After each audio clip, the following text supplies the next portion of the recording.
Bismillahirrahmanirrahim. Assalamualaikum warahmatullahi wabarakatuh. Ketemu lagi dengan aku Hamimah di Learn Journal Public Speaking pertemuan ke-12. Nah, kemarin kita membahas mengenai fobia public speaking atau bahasa kerennya itu glossophobia. Glossophobia ini bisa diartikan adalah rasa takut dan cemas berlebihan saat harus berbicara di depan umum.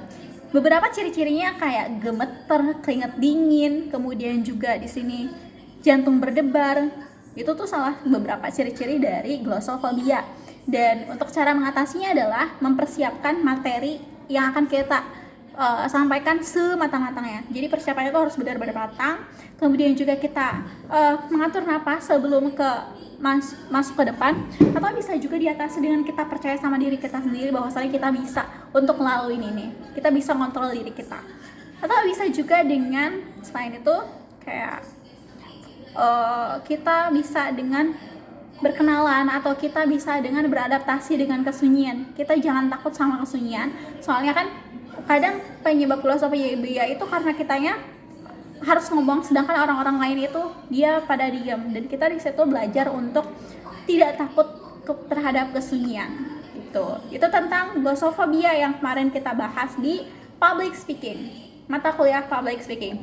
Nah, aku mau cerita tentang hari ini yang aku tetap ke kampus walaupun gak ada MK dan ikut seminar dari Bank Indonesia tentang sosialisasi KRIS yang ada di Rektorat lantai 3 dengan auditoriumnya itu mantep banget lah, UIN. Nah, di sana kita belajar tentang KRIS yang ternyata udah bisa kita bisa menggunainnya juga, kita udah bisa nggunain di berbagai negara selain Indonesia, kayak Singapura, Thailand, sama Malaysia. Kita udah kerja sama 3 negara ini, dan otomatis kita nggak perlu nuker rupiah ke mata uang ringgit karena kita udah bisa pakai kris di sana.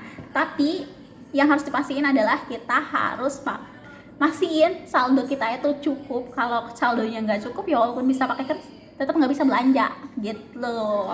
Ternyata kris sudah seberkembang itu, dan kabar baiknya adalah Donald Trump itu sampai risau sama kris karena saking berkembangnya kris, jadinya tuh nggak ada pemasukan ke mereka, sampai mereka tuh minta kris tuh harus dihapus. Padahal kan kris itu bagus banget untuk rakyat Indonesia, tapi memang tidak memberikan efek untuk Amerika, sehingga mereka membenci kris.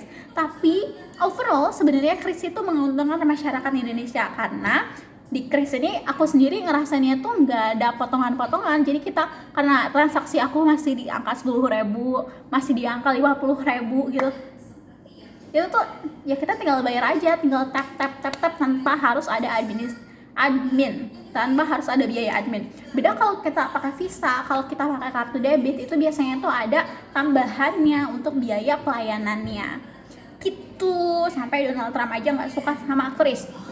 Nah, aku juga berhasil menjawab pertanyaan, dan akhirnya aku dapat voucher belanja di Indomaret sebesar 50.000, dan aku juga dapat tumbler ada di sana, dan I feel happy today because aku bisa ngebuktiin sama diri aku sendiri aku bisa ngomong di depan banyak orang walaupun cuma ngomong sedikit.